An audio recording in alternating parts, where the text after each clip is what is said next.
Sziasztok! Csima Vilmos vagyok, és ez a Játékra Kész YouTube csatorna.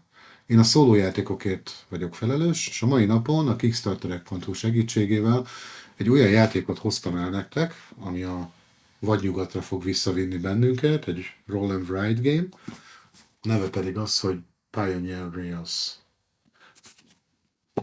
Egy gyors szabálymagyarázat, egy kis történeti háttér, majd utána egy gameplay fog következni, amit viszont már külön videóban tudtok majd megtekinteni. Ha tetszik a tartalom, akkor most kérlek benneteket, hogy iratkozzatok fel a YouTube csatornára, és kövessetek minket a Facebookon. Most, ahogy szoktam, itt az elején adok gyorsan egy kis hangulati, történeti áttekintést a játékról. Talán tudjátok, hogy az 1850-es években az amerikai kormányzat szponzorálta azokat a felméréseket, amelyik feltérképezték a nyugat, még feltáratlan területeit, a határvidéket, hogy megtervezzék a transzkontinentális vasútvonal lehetséges útvonalát. Ennek a munkának a nagy részét a mérnöki testület, a topográfiai mérnöki testület és a felfedezések és felmérések hivatala végezte el, és az volt a neve, hogy a nagy felderítés. Ezekben nagyon sok magán tulajdonban lévő vasúttársaság vett részt, és próbálták, ugye az lett volna a végcél, hogy Kaliforniát bekapcsolják Amerika vasútvonalába, és ezáltal valóban megépüljön a transzkontinentális vasútvonal. Többnyire az építkezéseket egyébként szakképzetlen munkások, akik az út mentén ideglenes táborokban laktak, kínai és ír bevándorlók voltak közöttük. Igazság szerint ez egy borzasztóan nehéz művelet volt. Nagyon sok felderítés volt benne, nagyon sok munka. Viszont a végeredmény volt borzasztóan sokat mondó. A vonal 1869 májusában készült el, és így a 8 nap alatt a partról a tengerpartig tartó személyszállítás váltotta fel a 6-10 hónapig tartó és sokkal többe kerülő szekérkaravánokat vagy tengeri utakat. Tehát ebbe a világba érkezünk el, ahol egy magánvasúti társaságnak a tulajdonosaként próbáljuk bekötni a fontos dolgokat a vasútvonalunkba. Na, nézzük is meg a gyors setupot.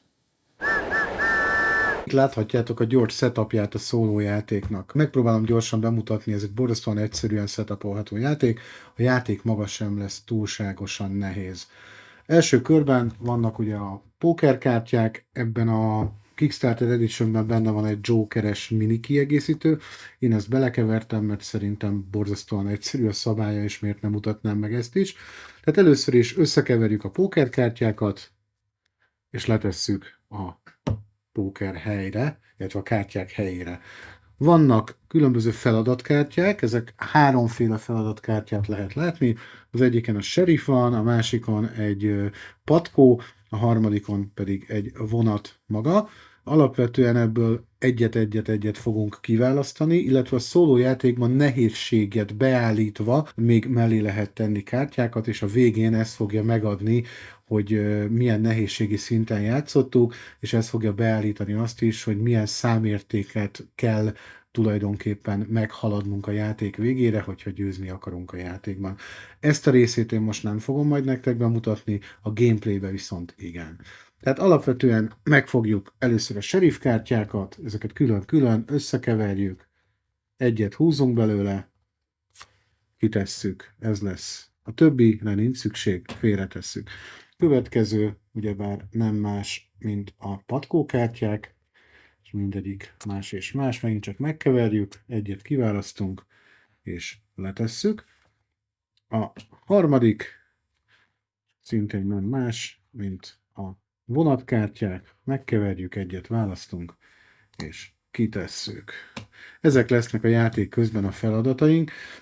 Alapvetően szólójátékban a pontszámok nem számítanak, mert nincs semmi értelme ezeknek a pontszámoknak, hiszen nincs második helyezett. Itt csak egyszerűen meg kell csinálni a feladatokat, különben ezek a végén mínuszpontot fognak érni. A setup része, hogy magunk elé vesszük a saját gameboardunkat, ugye a játékunk ezen fog folyni, miután kártyákat draftoltunk, alapvetően erre ráírjuk a nevünket,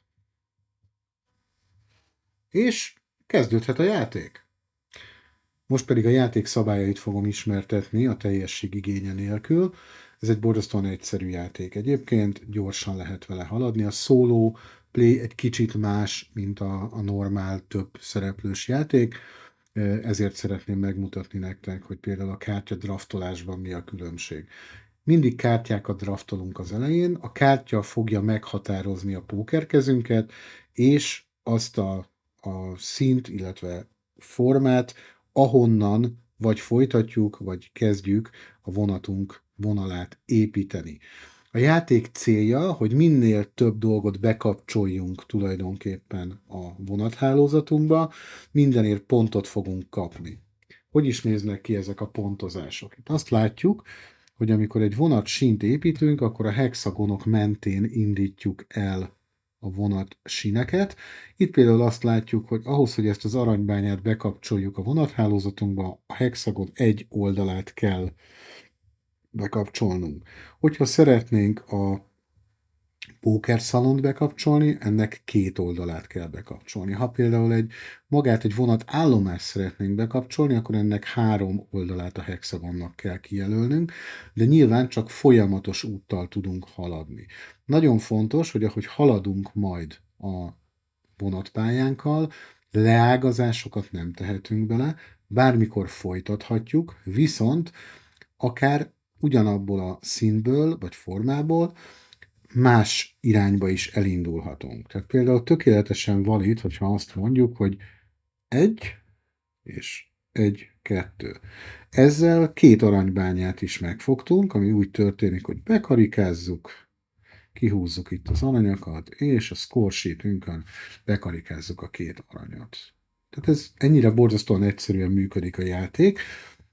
Igazából gyorsan végigmegyek rajta, hogy melyik épület a score sheeten mit jelent, hogyan tudunk vele haladni, majd utána megmutatom a kártya draftolási folyamatot, illetve a feladatkártyákat, hogy ezek a feladatkártyák tulajdonképpen hogyan is teljesíthetőek. Kezdjük akkor magukkal az épületekkel. Az elsőnek az aranybányát mondanám, ugye az aranynál látjuk azt, hogy alapvetően a hexagon egy oldalát kell, hogy valamilyen úton, módon elérje a vonatpályánk, akkor ezt az aranyat meg is kapjuk, és be tudjuk tenni a score sheetünkbe. A score sheeten a játék végén, tehát amikor a 4 forduló véget ért, utána összeszámoljuk, hogy hány aranyunk van, és ott fogunk kapni érte egy értéket. A második az a bank. A banknál a hexagon 3 oldalát kell valahogy elérnünk, így egy bankot tudhatunk magunkénak.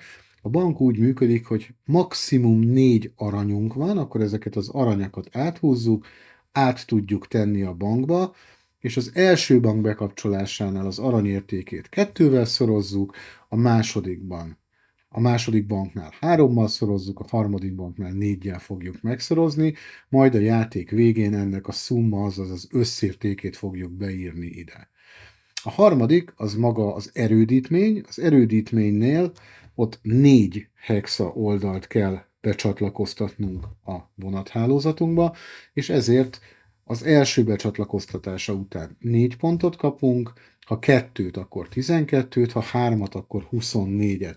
Fontos, hogy ezek nem összeadódnak, hanem az aktuális értéket, tehát amennyit sikerült becsatlakoztatnunk, azt fogjuk beírni a score sheetünk végébe.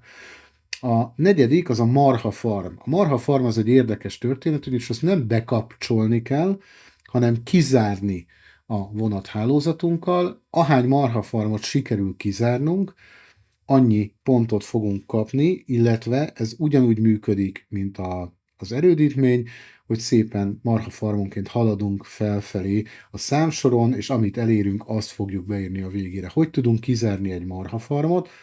Példának okáért keresek gyorsan egy marhafarmot, amit megpróbálok kizárni.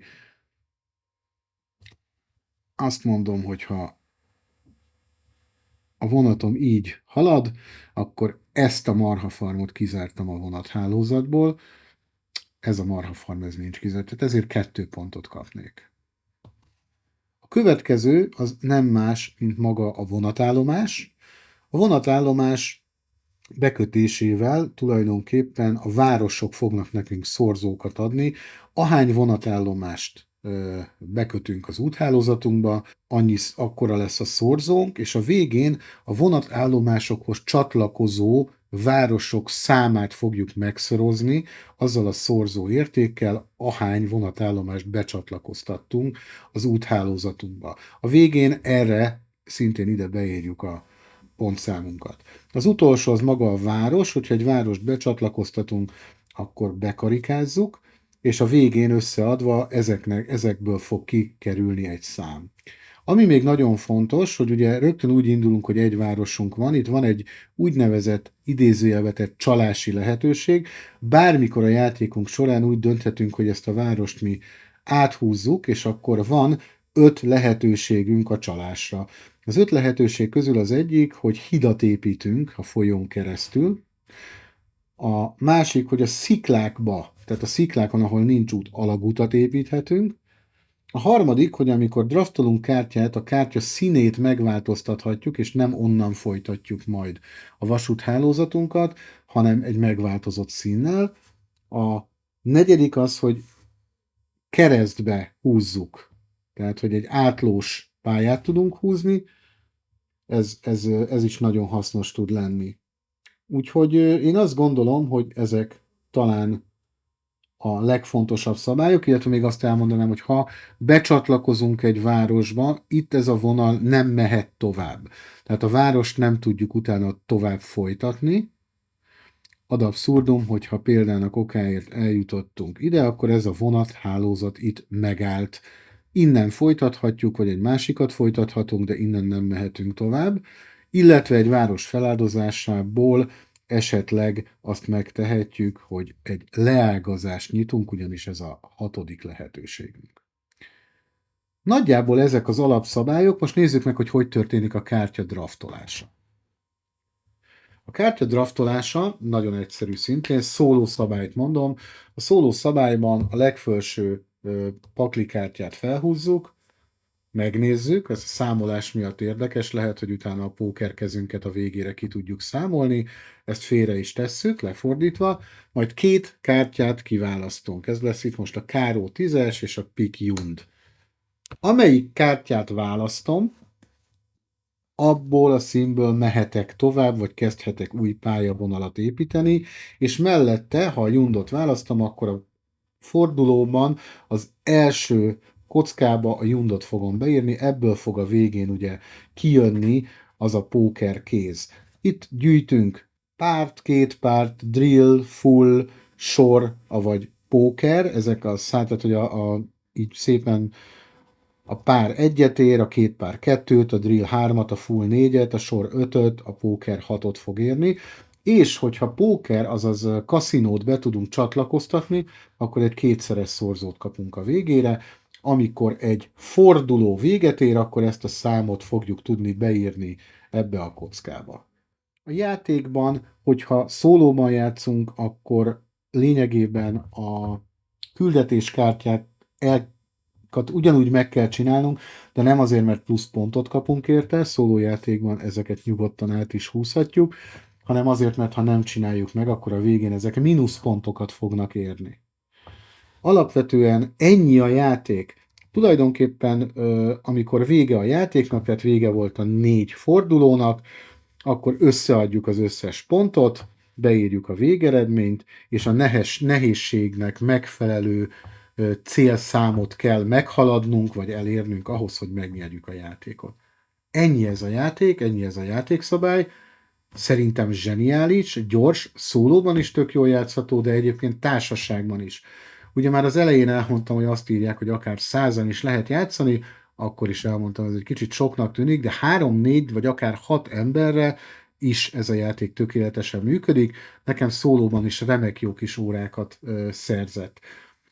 Fogjuk folytatni ezt egy gyors gameplay-jel, ahol egy fordulót gyorsan végig fogunk játszani. Szóval gyertek, építsünk vonathálózatokat a vadnyugaton, mert az jó. Nos, ez volt így a Pioneer Rails rövid szabályismertetője és bemutatója. Remélem tetszett a játék. Nagyon sokaknak a roll and write, mint olyan egy olyan műfaj, amit nem szeretnek. Én is közel vagyok ehhez, de azt gondolom, hogy ezzel nagyon jó kis játékélményt szereztem. Nem utolsó sorban a játék nem túl nagy, tehát hogy könnyedén magaddal tudod vinni bárhova. Mondjuk egy 6 fős társaság tök jól el tud vele játszani. Ha tetszett ez a videó, akkor kérlek iratkozzatok fel a YouTube csatornánkra, illetve kövessétek be minket a Facebookon, és ha gondoljátok, tartsatok velünk a következő videóra, amin egy gyors gameplayt fogunk megmutatni nektek, csak néhány körben. Köszönöm, sziasztok!